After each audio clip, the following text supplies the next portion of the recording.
નમસ્કાર, આપ જોઈ રહ્યા છો નેશન પ્લસ ન્યૂઝ. હું છું આપની સાથે હેતલ ભગત. પીપળિયામાં બોગસ શાળાના મામલે ગૌરી સ્કૂલની અન્ય 8 સ્કૂલો સાથે સંડોવણી બહાર આવી છે. રાજકોટના જિલ્લા પ્રાથમિક શિક્ષણ અધિકારી દીક્ષિત પટેલે પીપળિયા ગામની મુલાકાત લીધી હતી. પીપળિયાની ગૌરી પ્રી પ્રાઇમરી સ્કૂલમાં ભણતા 35 વિદ્યાર્થીને સરકારી શાળામાં શિફ્ટ કરી દેવામાં આવ્યા છે. 24 વિદ્યાર્થીને પીપળિયા ગામ નજીક આવેલી જુદી જુદી સરકારી શાળામાં પ્રવેશ આપવામાં આવ્યો છે, જ્યારે 11 બાળકોને આંગણવાડીમાં એડમિશન આપવામાં આવ્યા છે. અત્યાર સુધી પીપળિયાની ગૌરી પ્રી પ્રાઇમરી નામથી ચાલતી નકલી સ્કૂલમાં ભણતા બાળકોનો અભ્યાસ ન બગડે તે માટે રાજકોટ જિલ્લા પ્રાથમિક શિક્ષણ અધિકારી દીક્ષિત પટેલ દ્વારા આ તમામ બાળકોને ગામની નજીકની શાળામાં પ્રવેશ અપાયો છે. જ્યારે બીજી બાજુ છેલ્લા 6 વર્ષથી પીપળિયામાં નકલી સ્કૂલ ચલાવતા તિવારી દંપતી હાલ ગામમાંથી સામાન લઈને ભાગી ગયા હોવાનું જાણવા મળ્યું છે. આ દંપતી પોતાના વતન મધ્યપ્રદેશ જતા રહ્યા હોવાનું ગામમાં ચર્ચાઈ રહ્યું છે. આ ઉપરાંત રાજકોટની જે કુલ 8 શાળાઓની સંડોવણી બહાર આવી છે તેની સામે શું કાર્યવાહી કરવામાં આવશે તેના પર નજર રહેશે. ગૌરી ઇંગ્લિશ સ્કૂલ નામે જે શાળાની અંદર બાળકો ભણતા હતા એ બાળકોના અમે ચાઇલ્ડ ટ્રેકિંગ સિસ્ટમ ઉપરથી બાળકોને ટ્રેક કરી લીધા છે. એમાંના 24 બાળકો જે છે એ પ્રાથમિક કક્ષાના ધોરણોમાં ભણતા બાળકો છે, જેને આજે અમે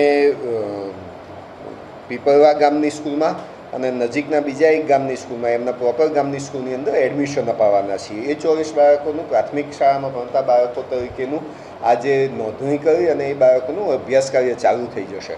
આ આખા પ્રકરણમાં બાળકોનું શૈક્ષણિક કાર્યને અમે વધુ મહત્ત્વ આપીએ છીએ અને એટલા જ માટે બાળકોના શૈક્ષણિક કાર્યને અસર ન થાય એટલા માટે અમે આજે એમના એડમિશનને કન્ફર્મેશન કરીશું.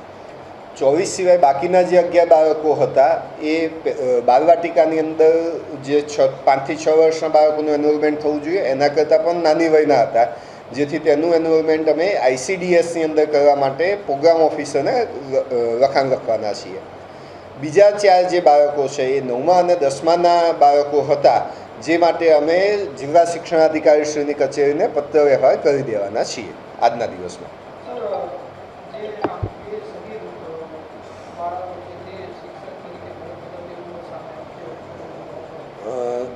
એ વિશે અત્યારે હાલ ખાતરીપૂર્વક કંઈ કહી શકાય એવું નથી, એટલે જ્યારે એના આધાર પુરાવા સાથે અને ખાતરીપૂર્વક કહી શકાય તેવું આવશે ત્યારે અમે એ બાબતમાં આગળ કરીશું. હજી તપાસ ચાલી રહી છે અને કોઈ પણ પુરાવા અત્યારે કહેવા એ વધુ પડતું વહેલું હશે અને તપાસને અસર કરતા થશે, એટલા માટે અત્યારે એ કશું કહેવું યોગ્ય નથી.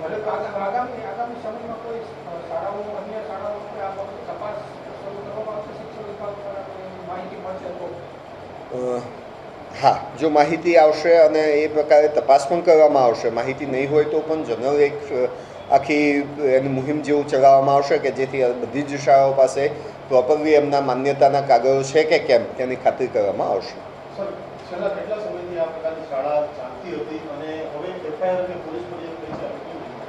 પોલીસ ફરિયાદ કરવાના છીએ અમે, પણ પૂરતા આધાર પુરાવા મળે એના આધારે કઈ કઈ કલમો લાગુ પાડી શકાય તેના આધારે અમે પોલીસ ફરિયાદ નોંધાવીશું. Report nation plus news Rajkot. સમાચારોનો સતત અપડેટ મેળવવા માટે અમારી નેશન પ્લસ ન્યૂઝની YouTube ચેનલને સબસ્ક્રાઇબ કરો, બેલ આઇકન દબાવો અને જોડાયેલા રહો ફેસબુક, ઇન્સ્ટાગ્રામ અને ટ્વિટર પર.